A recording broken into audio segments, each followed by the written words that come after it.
In recent years, we've realised quite how bad a knock on the head can be for us. Because the brain bobs about suspended in fluid inside our skulls, and if you move or stop the head suddenly, the brain cannons into the inside of the skull and can be injured. It's especially important in sports, but it's hard to study and to develop effective safety equipment for obvious reasons. But scientists have now discovered that something you commonly find in the fridge door behaves in an uncannily similar way to your brain.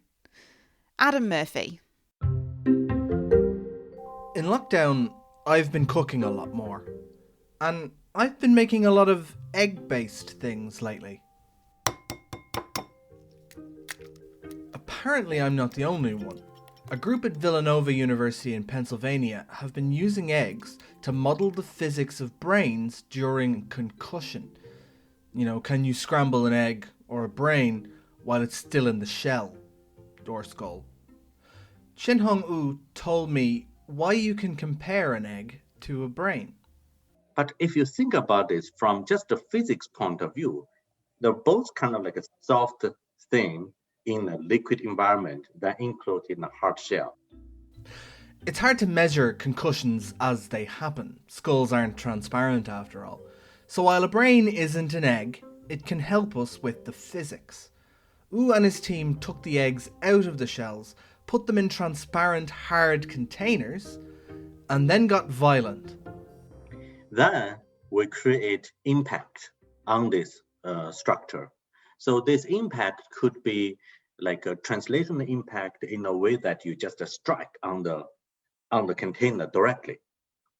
And also we introduce a different type of impact in which we just rotate the container with a motor. What they found was when they bashed the container with a hammer, not much changed. And when they spun it up really, really quickly, a little changed, but not much changed. But when they suddenly stopped it spinning, then this acute just experienced like a very dramatic change in shape. So why? Why is stopping a spin such a big deal? So you rotate the container, let's say in this way. So the motion of the container is transmitted through the fluid gap to the membrane of the capsule, then to the inside, the fluid that trapped inside the capsule. When you have the acceleration, so outside, and you keep accelerating, so you build up pressure in the gap. This pressure is big enough to hold the soft capsule in shape. The outside spins up first, and then it transfers that spin to the inside, and that outside to inside motion helps keep everything together. But then when the outside stops spinning suddenly, the inside is still going and doesn't have that motion all around it to hold it together. This explains why, for example, boxers hit the ground when they're hitting the chin, because it rapidly spins the head and then stops the brain. So what might we want to do about this?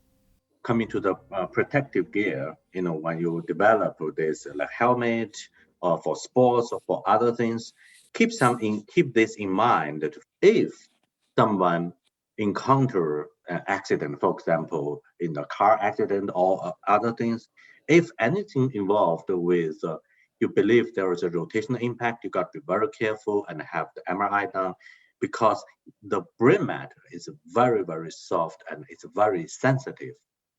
Concussion and also like a traumatic brain injury is a huge issue for public health. So as an engineer, and we should do something useful, meaningful, and make our life better. That was Chin-Hong Wu speaking with Adam Murphy, and that work has recently been published in the journal Physics of Fluids.